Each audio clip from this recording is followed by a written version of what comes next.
దేశం కాని దేశానికి వచ్చి భాష కాని భాషను నేర్చి భారతీయులకు హిందీ భాష యొక్క గొప్పతనాన్ని వివరించి వారిని ప్రభావితులను చేసి విద్యావంతులుగా మార్చి క్రీస్తు సువార్తను అందించి క్రొత్త నిబంధనను హిందీ భాషలో అనువాదించి భారతదేశ అభివృద్ధికై తన జీవితాన్ని అర్పించి చివరికి భారతదేశంలోనే కన్ను మూసిన Baba Bulcke alias father Camille Bulcke Belgian Jesuit మిషనరీని గురించి ఈ వీడియో ద్వారా తెలుసుకుందాం. మరెందరో క్రిస్టియన్ మిషనరీలను గురించి క్రైస్తవ హతసాక్షులను గురించి తెలుసుకోవాలనుకుంటే తప్పక ఈ ఛానల్ను సబ్స్క్రైబ్ చేసుకోండి. అలాగే మీ స్నేహితులు బంధుమిత్రులతో ఈ వీడియోను షేర్ చేసుకోండి. కామిల్ బుల్కే భారతదేశానికి వచ్చిన ఒక బెల్జియన్ జెస్యూట్ మిషనరీ మరియు భారతదేశపు ప్రఖ్యాత క్రైస్తవ హిందీ పండితుడు.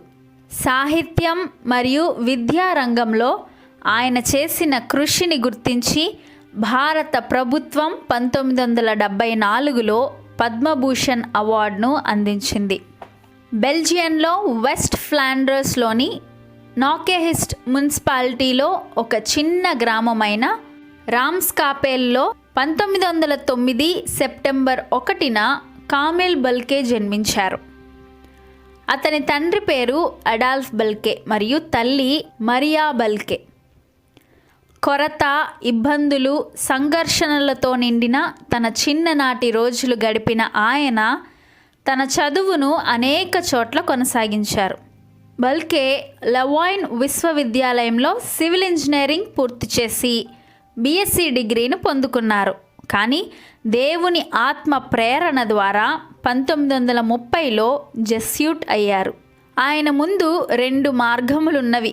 మొదటిది అక్కడే సంఘ బాధ్యతలను తీసుకొని సువార్త సేవలో ముందుకు కొనసాగడం. మరొకటి వేరొక ప్రాంతానికి సువార్థికునిగా మిషనరీగా వెళ్ళి సేవ చేయడం. నెదర్లాండ్స్లోని వాల్కెన్బర్గ్లో తాత్విక శిక్షణ పొందుకున్నారు. కామిల్ బుల్కే మిషనరీగా వేరొక ప్రాంతానికి వెళ్ళడానికి ఇష్టపడి హిందుస్థాన్ను చేరుకున్నారు. 1934లో భారతదేశానికి బయలుదేరి డార్జిలింగ్ ప్రాంతాన్ని చేరుకున్నారు.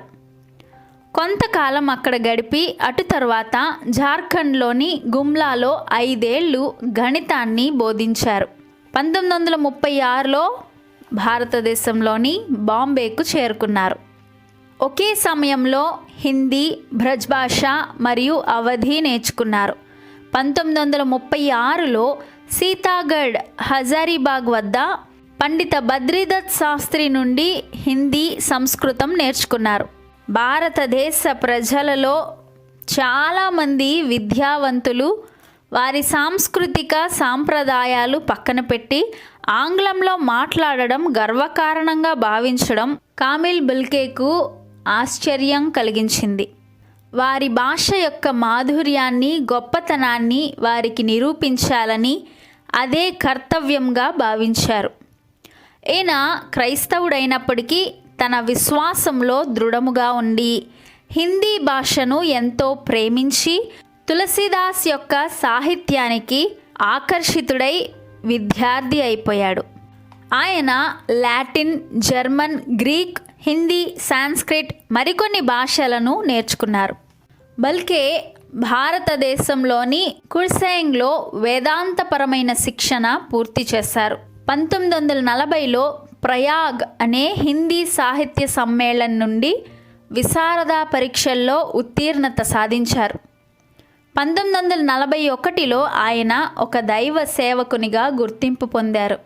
భారతదేశ శాస్త్రీయ భాషపై ఆయనకున్న ఆసక్తి కారణంగా కలకత్తా విశ్వవిద్యాలయం నుండి సంస్కృతంలో మాస్టర్స్ డిగ్రీను పొందుకున్నారు. అలాగనే అలహాబాద్ విశ్వవిద్యాలయంలో హిందీ సాహిత్యంలో డాక్టరేట్ పొందుకున్నారు. ఆయన 1949లో రాంచీకు వచ్చారు. సెయింట్ సేవియర్స్ కాలేజ్ రాంచీలో ఆయన హిందీ, సంస్కృతం విభాగానికి అధిపతిగా పనిచేశారు. 1950లో కామిల్ బుల్కే భారతదేశ పౌరసత్వాన్ని పొందుకున్నారు. అదే సంవత్సరంలో Bihar national language council executive మెంబర్గా నియమితులయ్యారు. ఆయన 1972 నుండి 1977 వరకు భారత ప్రభుత్వ కేంద్ర హిందీ కమిటీ సభ్యునిగా కొనసాగారు. 1973లో ఆయన రాయల్ అకాడమీ ఆఫ్ బెల్జియంలో సభ్యుడయ్యారు. కామిల్ బల్కే ఒక క్రైస్తవుడు. క్రీస్తును గూర్చి సువార్త ప్రకటిస్తూ హిందీ భాష అభివృద్ధికై పాటుపడ్డారు.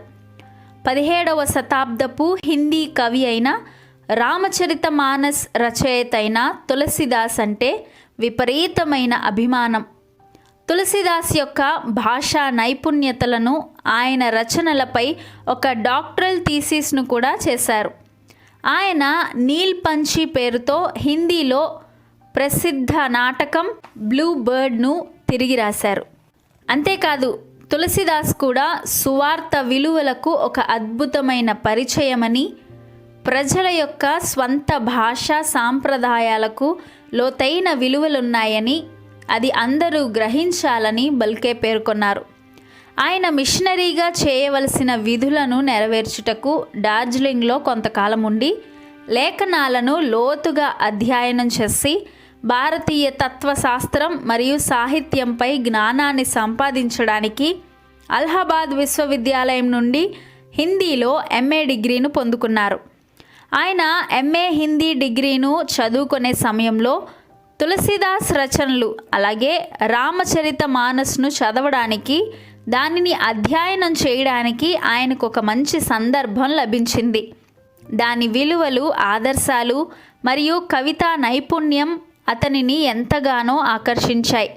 వేదాలలో కూడా క్రీస్తును గూర్చి వ్రాయబడినదని, తులసిదాస్ యొక్క రచనలలోని లక్షణాలు క్రీస్తువేనని లోతైన అధ్యయనం ద్వారా తెలుసుకున్న ఫాదర్ కామిల్ బల్కే ఒక నైతిక అంశం రామ్ కథా ఉత్పత్తి ఆర్ వికాస్, the tale of Rama origin and development అనే అంశంపై థీసిస్ను రాసి డీఫిల్ డిగ్రీను అలహాబాద్ యూనివర్సిటీ నుండి పొందుకున్నారు.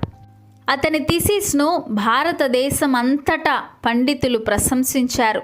హిందీ ప్రపంచానికే కాక బయట ప్రపంచానికి ఆయన గూర్చి తెలియడానికి ఈ థీసిస్ ఒక కారణమని చెప్పవచ్చు. హిందీ పరిశోధన మరియు అనువాద పనులలో నిమగ్నమై ఇంగ్లీష్ హిందీ నిఘంటువు సుమారు 40,000 పదాలను సేకరించారు. ఆ నిఘంటువు నేటికి ఉత్తర భారతదేశంలో ఎక్కువగా ఉపయోగించబడుచున్నది. ఆయన 4 సువార్తల సమ్మేళన ఆధారంగా క్రీస్తు జీవితాన్ని తెలియపరుస్తూ ముక్తిదాత విమోచకుడు అనే పుస్తకాన్ని రచించారు. అలాగునే బైబిల్ను హిందీలోకి అనువాదించారు. ప్రార్థన, ఆధ్యాత్మిక పుస్తకాలను రచించారు. ఆయన రచనలు ముక్తిదాత, ద రిడీమర్, ద థీయిజం ఆఫ్ న్యాయ వైశేషిక, రామ్ కథా ఉత్పత్తి और వికాస్, राम कथा और तुलसीदास, नया विधान, English Hindi dictionary, Hindi English निघंटु, लिबरेटर, నీల్ పంచి. సాహిత్య విద్యా రంగాల్లో ఆయన చేసిన కృషికి 1974లో భారత ప్రభుత్వం పద్మభూషణ్తో సత్కరించింది. ఇది ఆయన మన దేశానికి చేసిన విలువైన కృషికి నిదర్శనంగా ఇవ్వబడింది. గ్యాంగ్రేన్ కారణంగా 1982 ఆగస్టు 17న ఢిల్లీలోని ఎయిమ్స్లో మరణించారు. ఎందరో మహనీయులు క్రీస్తు సువార్తను అనేక ప్రాంతాలకు మోసుకెళ్ళి వారికి ప్రకటిస్తూ వారి జీవితాలను క్రీస్తుకు అర్పించారు. ఓ సోదరా, ఓ సోదరి, నీవు కూడా నీ కుటుంబానికి, బంధువర్గానికి, స్నేహితులకు దేవుని వార్తను ప్రకటించువారిగా ఉండునట్లు దేవుడు మిమ్మును కూడా బలముగా వాడుకుంటారు. ప్రార్థించండి, సత్య సువార్తను ప్రకటించండి.